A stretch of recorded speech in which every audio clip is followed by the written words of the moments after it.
I stood outside the property in Nakhon Phanom, staring at the empty plot of land that was supposed to be our future home. The land where Mira and I were going to build a small house, nothing fancy, she'd always said.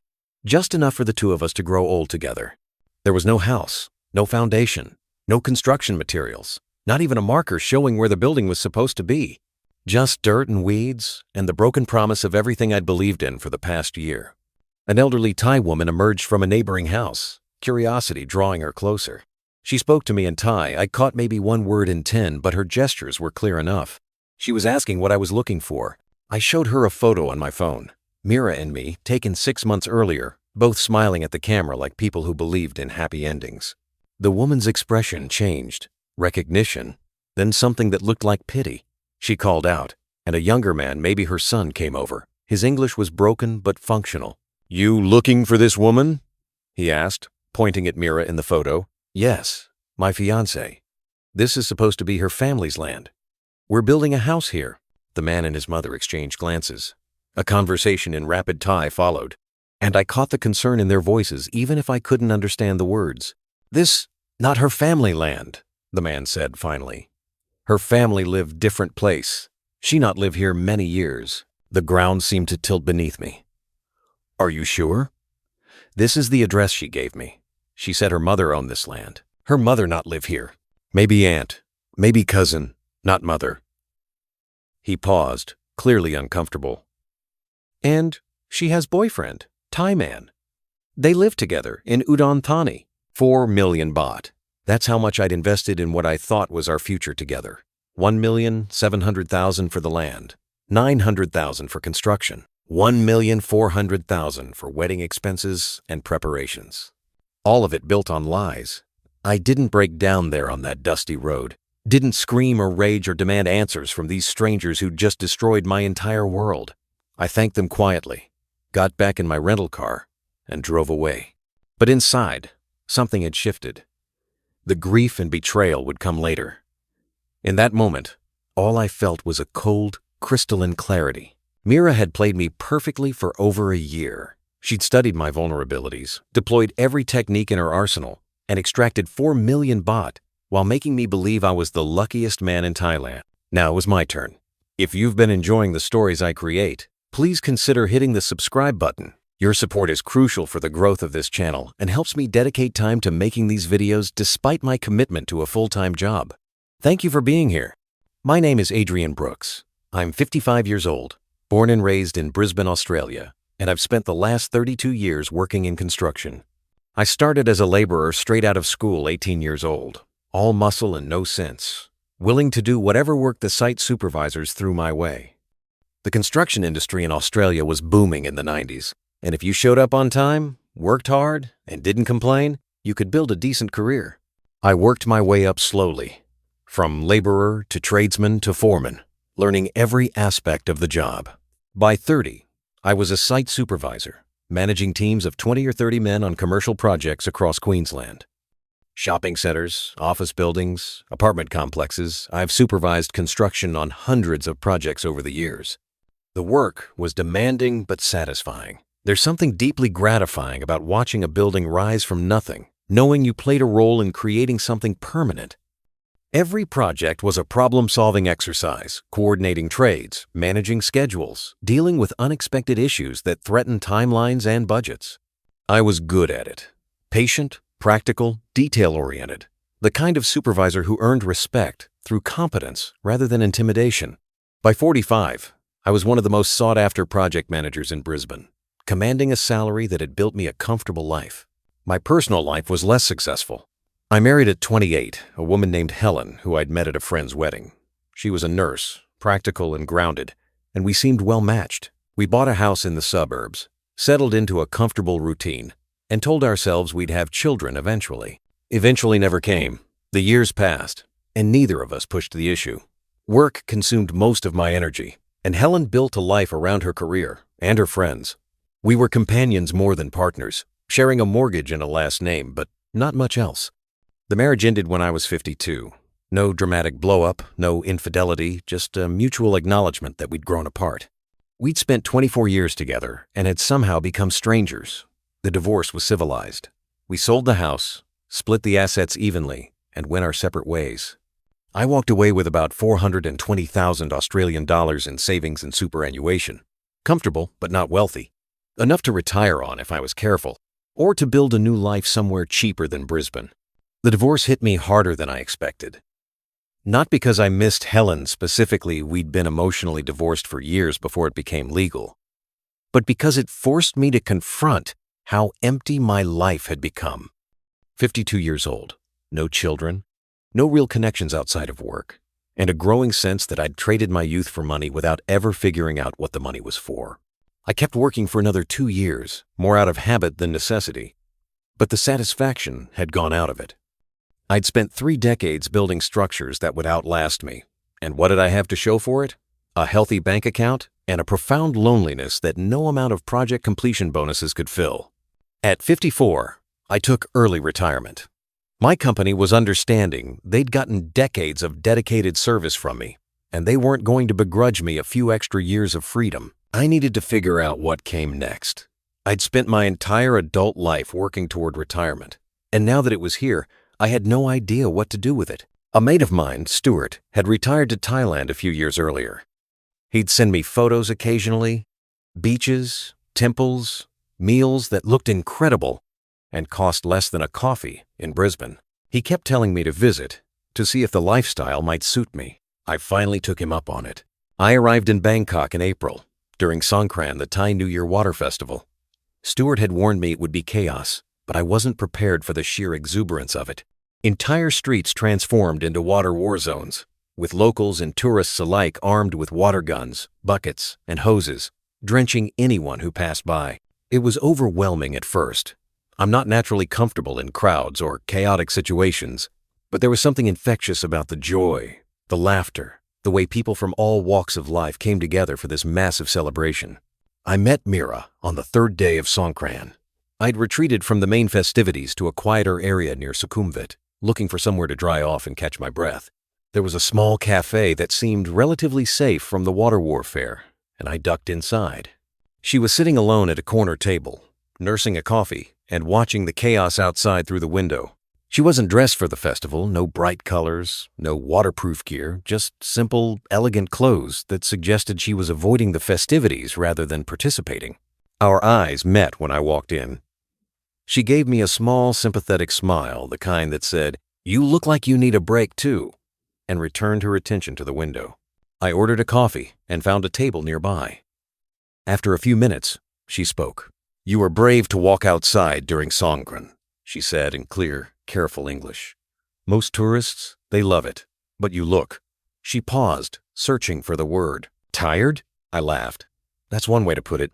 It's a bit much for me." "Me too. I am Thai, but I don't like Songkran. Too crazy. I prefer quiet."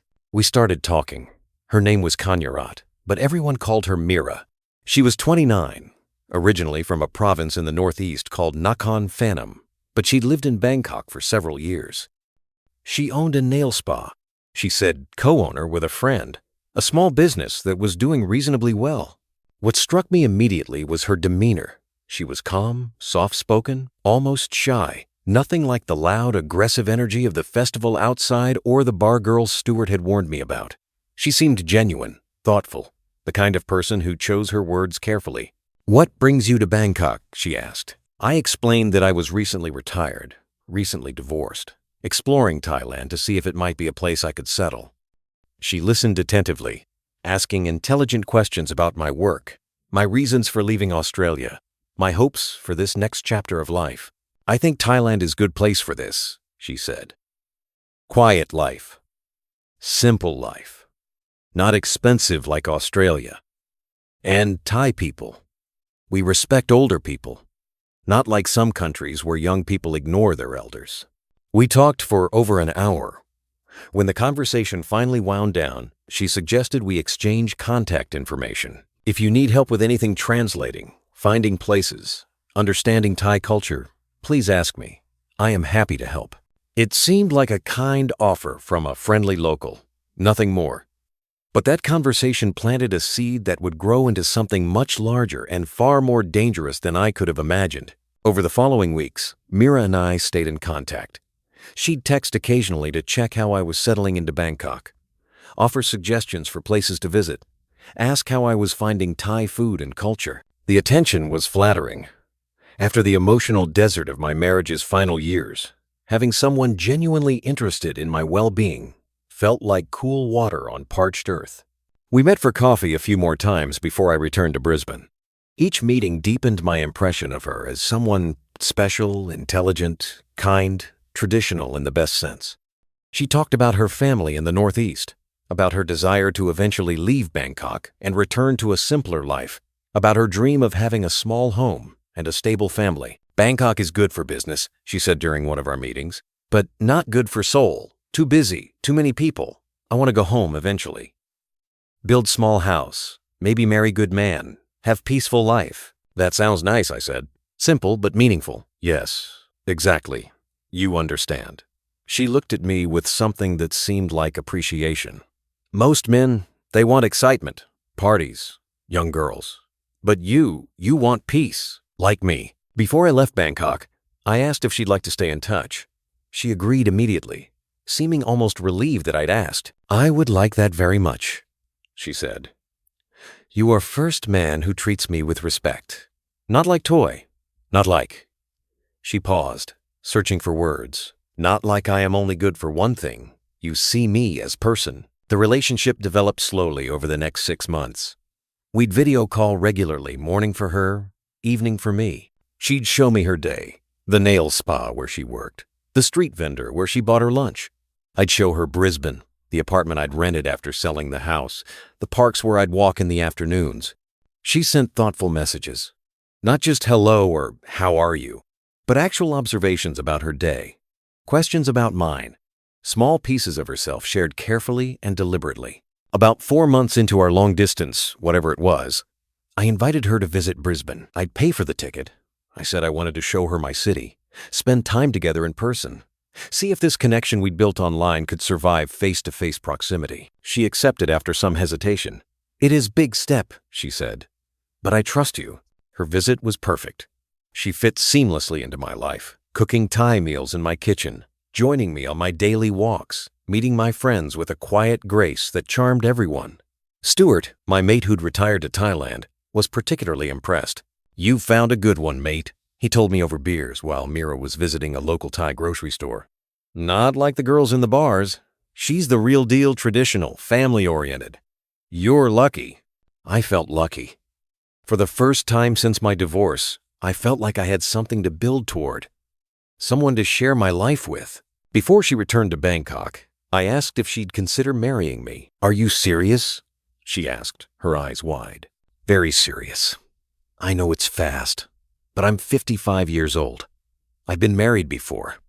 I know what I want, and I want to spend my remaining years with you. She started crying beautiful, delicate tears that seemed to come from genuine emotion. Yes, she whispered. Yes, I will marry you. We agreed she'd stay in Bangkok to wrap up her business affairs, while I made arrangements to move to Thailand permanently. We'd marry within the year, she said. Traditional Thai ceremony, small and intimate, just family and close friends. I believed every word. Why wouldn't I? She'd given me no reason to doubt her, and I desperately wanted to believe that my life was finally heading somewhere good. I moved to Thailand 3 months after proposing. Mira helped me find an apartment in Bangkok, navigate the visa process, adjust to living in a country where I barely spoke the language. She was patient, attentive, exactly the kind of partner I'd always wanted. About a month after I arrived, she started talking about the future in more concrete terms. Before we marry, she said one evening, we should think about where we will live. Bangkok is expensive, and you say you want peaceful life. Maybe we build house in my home province, near my family? That makes sense, I agreed. I was thinking about that myself. Property's cheaper outside Bangkok, and I'd like to be somewhere quieter. There is land near my family home, she said carefully. My mother, she owns small piece of land, maybe 3 rai. She is old now, and she say if we want to build house there, she will give us land. Give us the land? That's generous. In Thai culture, parents help children. When they marry, parents give what they can to help start new life. She paused. But there is small problem. The land, it has debt on it. Bank loan my father took before he died. If we don't pay loan, Bank will take the land. How much is the loan? 1,700,000 baht. I did the quick conversion in my head. About 70,000 Australian dollars. Not pocket change, but manageable given my savings. And if we pay off the loan, the land becomes yours? Becomes ours, she corrected gently. Well, technically my mother's name stays on deed because foreigner cannot own land in Thailand. But she will write, will leaving land to me. And when we marry, it is our land. For our house. For our future. It seemed reasonable. I knew foreigners couldn't own land in Thailand. That was one of the first things Stuart had taught me. The workaround was to have a Thai spouse or partner hold the title, with various legal documents protecting the foreign investor's interest. I'd want to see the land first, I said, and understand the legal situation properly. Of course, I would not expect you to pay without seeing. We visit together, meet my mother, see the land.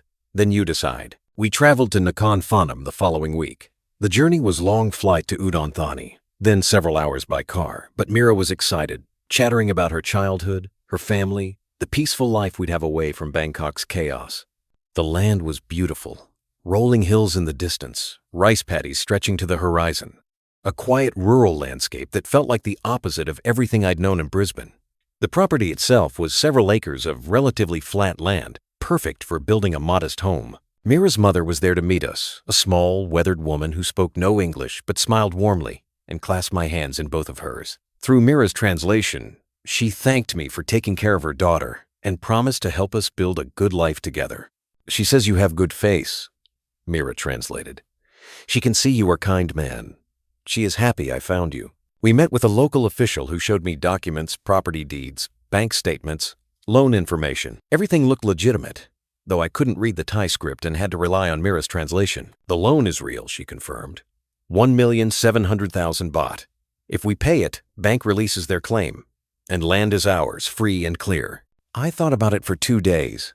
Consulted with Stuart via phone, who agreed that it seemed like a fair arrangement. Researched Thai property law online. Everything I found suggested that this was how things worked. Foreigners invested through Thai partners, trusted legal documents to protect their interests, and hoped for the best. On the 3rd day, I transferred 1,700,000 baht to the bank account Mira provided. She cried when the transfer went through, hugging me tightly and thanking me over and over. You are saving my family, she said. Now we can build our home, start our life together. I felt good about the decision, like I'd invested in our future, taken care of the woman I loved, done something meaningful with money that had been sitting useless in Australian bank accounts. I didn't know that the loan was either much smaller than claimed or didn't exist at all, that the mother I'd met might have been an aunt or even a hired actress, that the land would never be mine no matter what documents were signed. I just paid 1,700,000 baht for a lie. With the land secured, we started planning the house. Mira was adamant that it should be modest. Nothing fancy, she kept saying. Just small house for 2 people. Maybe 2 bedrooms, bathroom, kitchen. Simple and comfortable. She introduced me to a contractor, a friend of her family, she said, who did quality work at fair prices. His name was Ping, a man in his early 30s who spoke decent English and seemed knowledgeable about construction. As someone who'd spent 30 years in the industry, I appreciated his professionalism. He asked intelligent questions about what we wanted, took measurements of the land, and returned with a detailed proposal. The quote was 900,000 baht, about 37,000 Australian dollars. That seemed reasonable for a small house in rural Thailand, where labor and materials were dramatically cheaper than in Australia. He gives good price because he knows my family, Mira explained. Normally would cost more, but for us, special price. I reviewed the proposal carefully. It included everything: foundation, framing, roofing, plumbing, electrical, finishing, a complete house, ready to move into within 6 months. I will need deposit to start, Ping explained. Maybe 60%? So I can order materials, hire workers. Then you pay rest when house is finished. That was standard practice in construction. I'd done it myself hundreds of times in Australia, collect a deposit to cover initial costs, bill for the balance upon completion. I transferred 540,000 baht as a deposit. Ping promised to start work within 2 weeks, once materials arrived and workers were scheduled. You will have beautiful home, he said, shaking my hand. I build many houses. This one will be special because it is for Mira and her husband. I take good care. Over the following weeks, Mira would give me updates. The foundation was being poured, the framing was going up, the roof was being installed. She'd send photos, occasionally workers on site, materials stacked and ready, progress that seemed legitimate. I offered to visit several times to check the work myself, but she discouraged it. Construction site is dangerous, she said. And workers, they not comfortable when owner is watching. In Thailand, we trust the contractor to do his job. If you visit all the time, it shows you don't trust him. I backed off, deferring to her cultural knowledge. In Australia, I would have been on site regularly, checking every detail. But this was Thailand, and I was trying to be respectful of how things worked here. Looking back, I can see how perfectly she manipulated my professional instincts. By framing site visits as culturally inappropriate, she kept me away from the evidence that would have revealed the scam. The photos she sent were either old projects or staged specifically for my benefit. The updates were fiction designed to maintain the illusion of progress. And I believed all of it because I wanted to. Because questioning her meant questioning our entire relationship. And I wasn't ready to do that. 6 weeks after the initial deposit, Ping requested the balance, 360,000 baht, to complete the work. House is almost finished, Mira reported excitedly. Maybe 2 more weeks, and we can move in. Ping just needs final payment to finish details, paint, fixtures, flooring. I transferred the money without hesitation. Our house was almost complete. Our new life was about to begin. Except it wasn't. The house didn't exist. Ping wasn't a contractor. He was Mira's boyfriend, the man she'd been living with for years, the one who was helping her run this elaborate con. I just paid 900,000 baht for a fantasy. With the house supposedly nearing completion, Mira shifted focus to the wedding. Thai weddings, she explained, were complex affairs that required extensive planning and significant financial investment. We needed to book a temple for the ceremony, arrange for monks, reserve a hotel for the reception, purchase traditional offerings, buy gold jewelry for the bride and her family. In Thai culture, she said, the groom shows respect to bride's family through generosity. It proves he can take care of her, that he is serious about marriage. The first major expense was the engagement gold. Mira took me to a gold shop in Bangkok where we spent 280,000 baht on a necklace, bracelet, and earrings that she would wear during the ceremony, and that would supposedly become family heirlooms.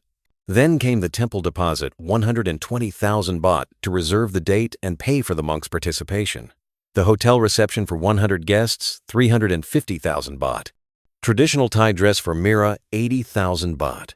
Gifts for her family, another 200,000 baht in cash and goods. The numbers climbed rapidly. Every tradition, every ritual, every requirement came with a price tag. I paid for all of it, believing this was normal, that I was doing what was expected of a foreign groom marrying into a Thai family. You are very generous, Mira's mother told me through translation during one of our visits to Nakhon Phanom. My daughter is lucky to find such a good man. You will make her very happy. The wedding was scheduled for late November, about 2 months away. By mid-September, we'd spent approximately 1,400,000 baht on wedding preparations. Combined with the land and construction costs, my total investment in our future was nearly 4 million baht, about 160,000 Australian dollars. It represented a huge chunk of my retirement savings. But I told myself it was worth it. I was building a life, investing in happiness, taking care of the woman I loved. Money was meant to be used, not hoarded. Besides, once we were married and living in our new home, expenses would drop dramatically. We'd live modestly. My savings would stretch much further in Thailand than in Australia, and we'd have decades together to enjoy what we'd built. That was the plan, anyway. The fantasy I'd constructed to justify every payment, every transfer, every time I ignored the small voice in the back of my mind that whispered this was all happening very fast. But reality has a way of destroying fantasies, and mine was about to collapse spectacularly. 2 weeks before the wedding, I decided to surprise Mira with a visit to Nakhon Phanom. She'd been spending a lot of time there, she said, finalizing wedding details with her family and checking on the house construction. We'd been apart for nearly a week, and I missed her. I thought it would be romantic to show up unannounced, maybe help with the final preparations, see our completed home for the first time. I rented a car and drove from Bangkok, a journey of about 9 hours. The drive gave me time to think about how much my life had changed in 18 months. From lonely divorced retiree to engaged man with a home and a future. It felt like a miracle. I arrived in the late afternoon, following the GPS directions to the property where our house was supposedly built. As I got closer, I felt a growing sense of anticipation. Our house, our future, finally real and tangible. But when I reached the coordinates, there was nothing there, just the same empty plot of land I'd seen when we first visited. No house, no foundation, no evidence that any construction had ever taken place. Just dirt and weeds and the crushing weight of realization. I sat in the car for several minutes, trying to make sense of what I was seeing. Maybe I had the wrong coordinates. Maybe the construction was on a different part of the property. I got out and walked the entire area. Nothing. The land was completely undeveloped. That's when the elderly Thai woman appeared from the neighboring property. And when her son told me that Mira hadn't lived there in years, that her family land wasn't her family's at all, that she had a Thai boyfriend in Udon Thani. I drove to the address in Udon Thani that the neighbor had given me. It was a modest apartment building in a middle-class area. I parked across the street and waited, not sure what I was hoping to see. About an hour later, Mira emerged from the building. She wasn't alone. A young Thai man, Ping, the contractor, was with her. They were laughing about something, comfortable with each other in a way that made their relationship obvious. They got on a motorbike together and rode off.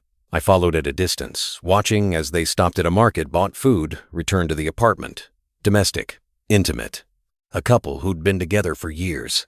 I sat in that car until dark, watching their apartment window, processing what I'd discovered. The woman I was supposed to marry in 2 weeks was living with another man. The contractor I'd paid 900,000 baht was her boyfriend. The family land was a fiction. The house was a fantasy. Everything was a lie. I could have confronted them right there. Could have pounded on the door, demanded explanations, made a scene. But what would that accomplish? Mira would deny everything, or cry, or spin some new story to explain away the unexplainable. The boyfriend would threaten me or call the police. I'd end up looking like the crazy foreigner who couldn't accept that he'd been scammed. No, I needed to be smarter than that. I drove back to Bangkok through the night, my mind cycling through everything that had happened over the past year. Every moment, every conversation, every payment, all of it, taking on new meaning through the lens of what I now knew. She'd played me perfectly, studied my vulnerabilities, exploited my loneliness, deployed exactly the kind of traditional, modest persona that would appeal to a recently divorced man looking for something real, and I'd fallen for it completely. But the game wasn't over yet. She didn't know I'd discovered the truth.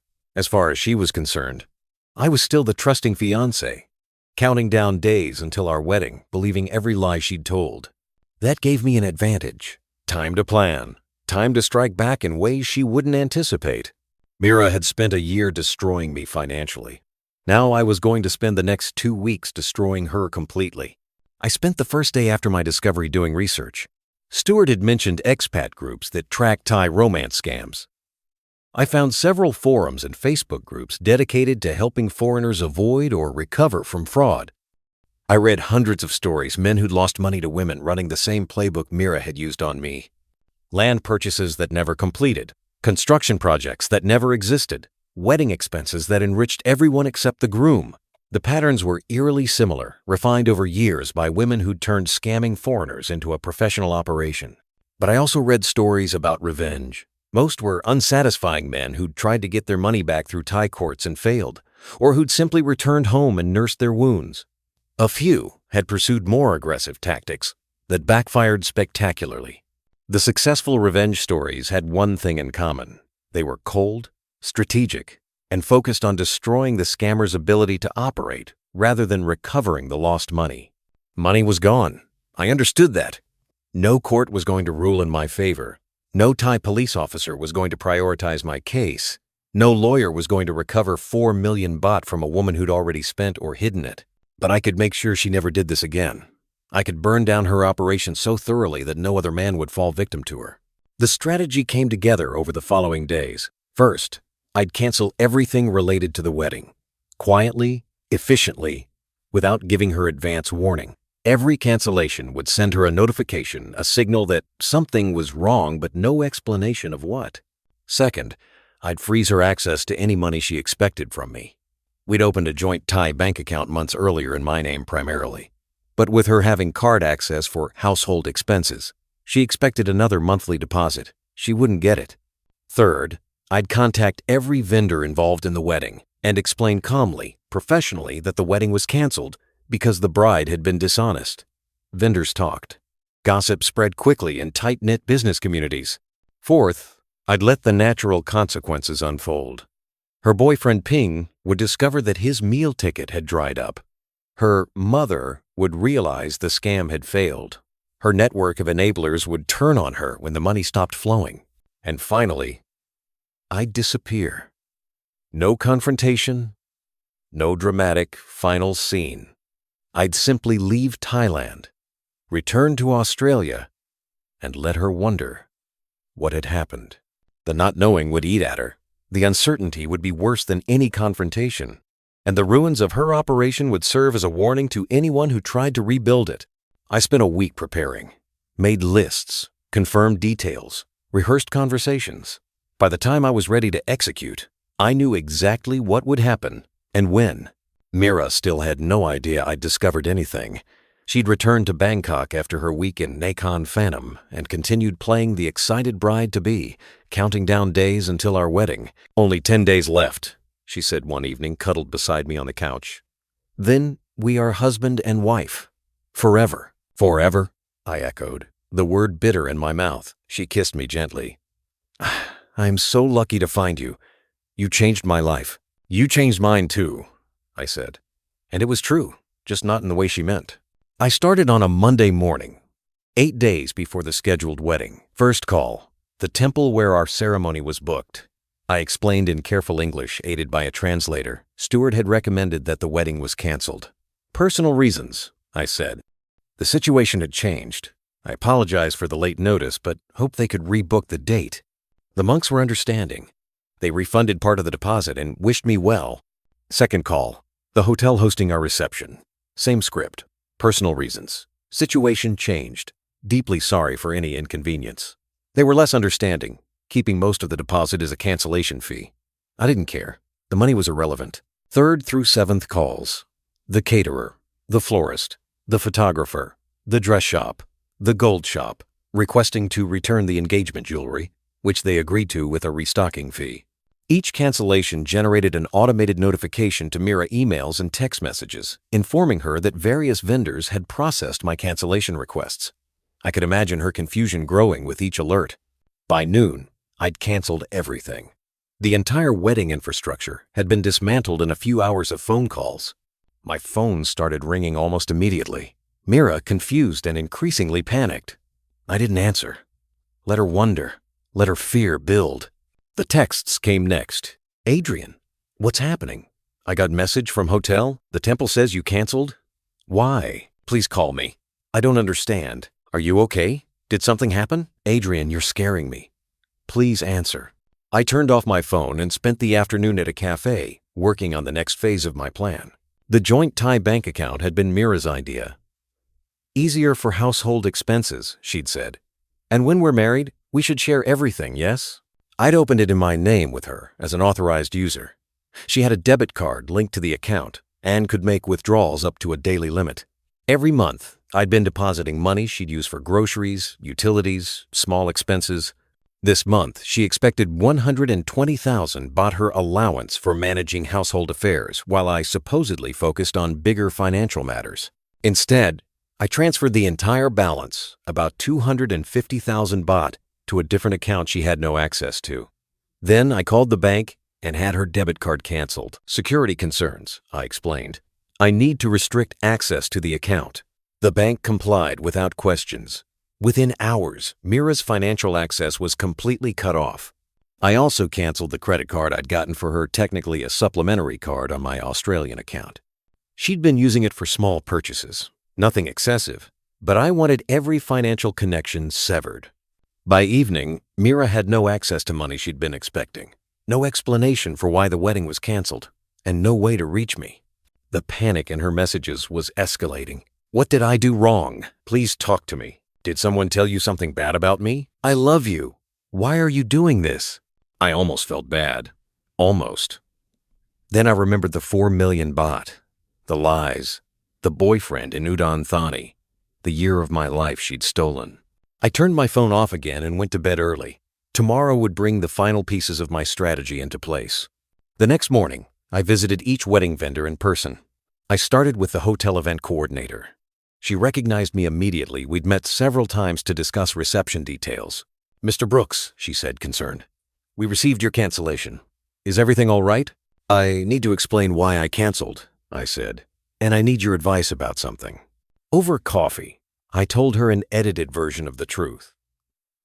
That I'd discovered my fiancé had been dishonest about significant matters. That the wedding couldn't proceed. That I was embarrassed but wanted to do the right thing by everyone involved. I'm not asking for money back, I clarified. I understand you had costs, but I wanted you to know this wasn't a casual decision. There were serious reasons. She was sympathetic and, I noticed, unsurprised. This happens sometimes, she admitted. Foreign men, Thai women, money problems. I've seen it before. Has my fiancé worked with you on other weddings? For other foreign men? She hesitated, then nodded slowly. I cannot give details, but yes, I have seen her before. Maybe 2 years ago? Different man, same situation, he canceled suddenly. I thought her face was familiar when you first came in. That was all I needed. Confirmation that Mira had done this before, that this wasn't her first time running the wedding scam. I appreciate your honesty, I said. If she comes to you again, with another foreign fiancé, you might want to be careful. I will remember, she promised. I repeated variations of this conversation with other vendors, the caterer, the florist, the photographer. Each time, I was calm, professional, simply explaining that the wedding was off due to the bride's dishonesty. Each time, I asked if they'd seen her before. 2 other vendors confirmed they'd worked with Mira on previous weddings that had ultimately canceled. The pattern was clear. Word spread quickly. Wedding vendors in Bangkok form a tight professional network. They recommend each other, share client information, warn about problem customers. By the end of the day, most major wedding professionals in the city had heard some version of my story. Mira's face and name were now associated with foreign wedding scams. Any future attempt to book venues or services would trigger warnings. Her operation was compromised at its foundation. I never contacted Ping directly. Didn't need to. The wedding vendor gossip reached him through channels I didn't fully understand, probably through mutual acquaintances or business contacts. In Thailand's interconnected service economy, information travels quickly. According to Stewart, who had friends connected to the Udon Thani community, Ping confronted Mira within days of my cancellations. He thought the Australian was stupid, Stewart reported. Thought the money would keep flowing until after the wedding. When everything got canceled and the deposits dried up, he realized you'd figured it out. He was pissed. Apparently, the confrontation was ugly. Ping accused Mira of being careless, of pushing too hard, of getting greedy, and ruining a good thing. He'd been counting on his share of the wedding hall, another 1 million baht or so that was now never coming. They had a massive fight, Stewart continued. Neighbors heard them screaming at each other. A few days later, she moved out, or he kicked her out. Stories differ. The relationship, built on fraud and profit sharing, couldn't survive, its financial foundation collapsing. Ping had no reason to stay with Mira once she stopped being profitable. She'd become a liability, and he'd cut her loose. I felt no sympathy. They'd built their partnership on exploiting lonely foreign men. The partnership collapsing when the exploitation failed was poetic justice. I didn't post about Mira on social media. Didn't create warning posts with her photo and detailed descriptions of the scam. That would have been too direct, too traceable back to me. Instead, I did something subtler and more devastating. I contacted 3 other men, foreigners, who'd been scammed by Mira in previous years. I'd found them through expat forums where they'd posted warnings about Thai women running wedding scams in Bangkok. Their stories matched mine almost exactly.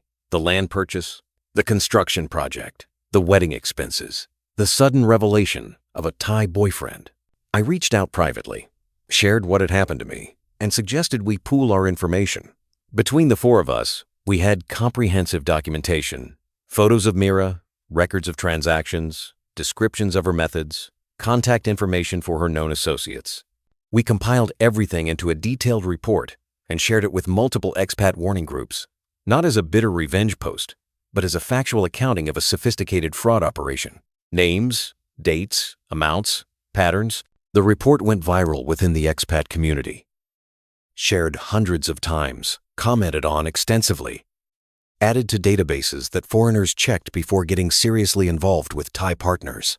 Mira's face became recognizable. Her methods became known.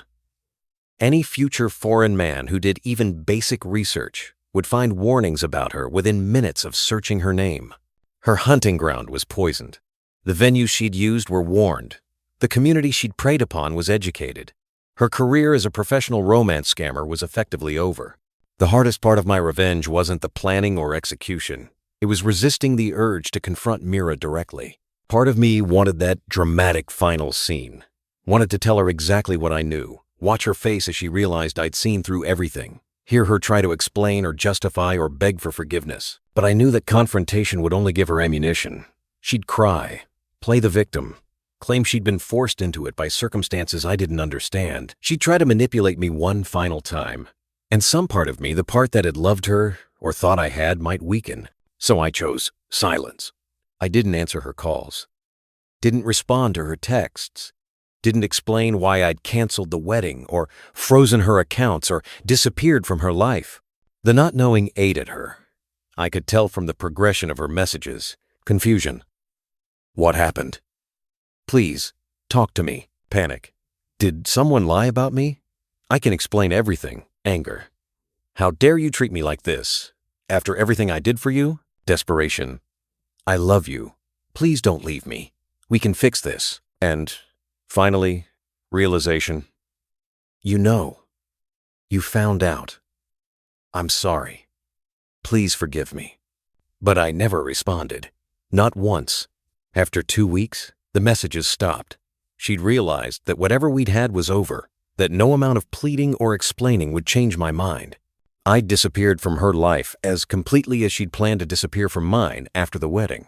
The difference was that she'd lost everything in the process: the boyfriend, the operation, the reputation, the future victims. I'd taken my revenge through absence. By simply ceasing to exist in her world, I'd left her with nothing to fight against, nothing to manipulate, nothing but the ruins of what she'd built. I stayed in Thailand for another month, tying up loose ends and saying goodbye to the life I'd tried to build. The 4 million baht was gone. I'd recovered maybe 300,000 from canceled deposits and returned items.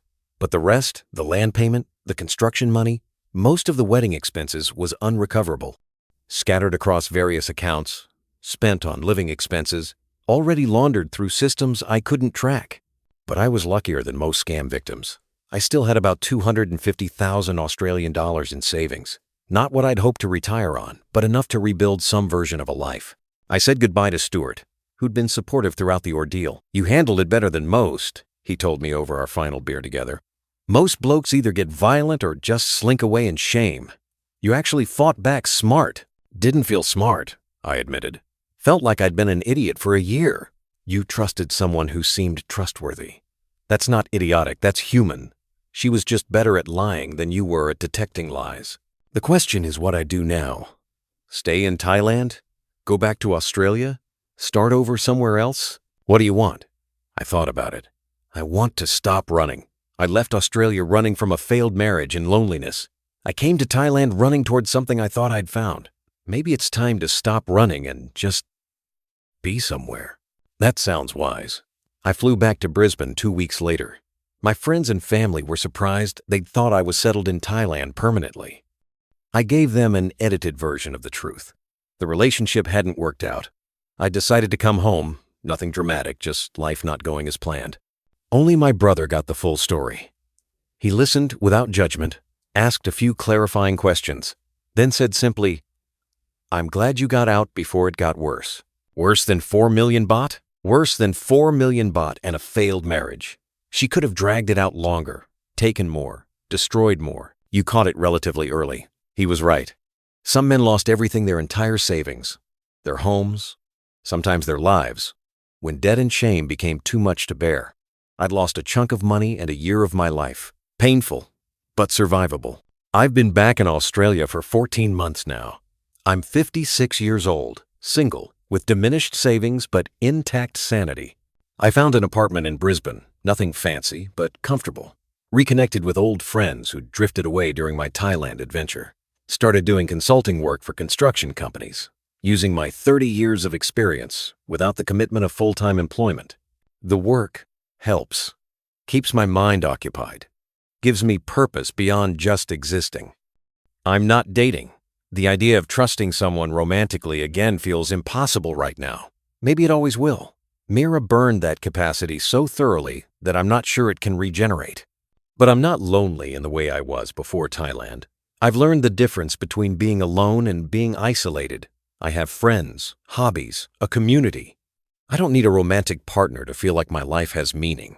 I think about Mira sometimes, not with anger anymore that burned itself out months ago, mostly with a sad sort of curiosity. I wonder what happened to her after everything collapsed. Whether she tried to rebuild her operation or gave up. Whether she felt guilty about what she'd done or just moved on to the next scheme.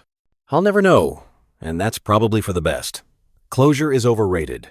Sometimes you just have to accept that some questions don't have answers and some losses can't be recovered. What I did recover was something more valuable than money, my sense of self-worth. For a long time after discovering the scam, I felt like an idiot. A naive fool who'd been played by a woman half his age. The embarrassment was almost worse than the financial loss. But I've come to see it differently. I wasn't naive, I was hopeful. I wasn't foolish, I was trusting.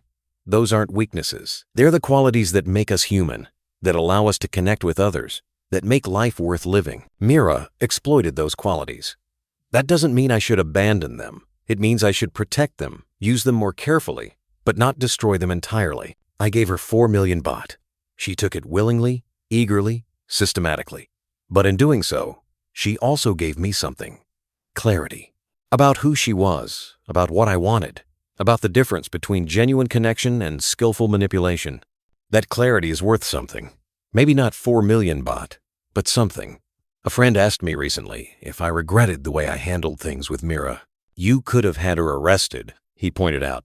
Thai police take fraud seriously, especially when foreigners are involved. You had evidence, bank transfers, photos, witnesses. You might have gotten some money back. I thought about it. The truth is, I'd considered the legal route. Spent days researching Thai law, talking to lawyers, calculating the costs and likelihood of success. What I learned was discouraging. Fraud cases involving foreigners are notoriously difficult to prosecute in Thailand. The amounts have to be substantial. The evidence has to be overwhelming.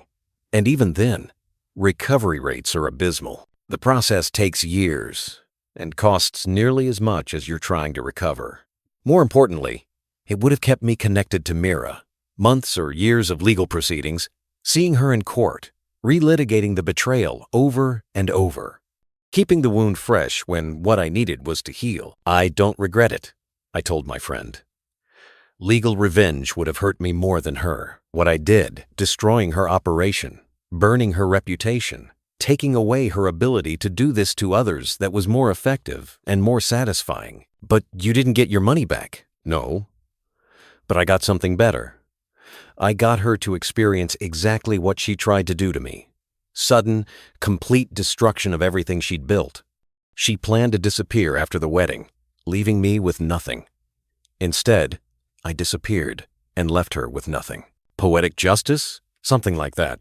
The conversation stayed with me for days, made me think about what justice actually means in situations like this. There's legal justice courts and police and official consequences. That path was closed to me, practically, if not technically. There's violent justice, the revenge fantasies of confrontation and harm. That path was beneath me. And then there's the kind of justice I pursued. Methodical, cold, focused on preventing future harm rather than punishing past wrongs.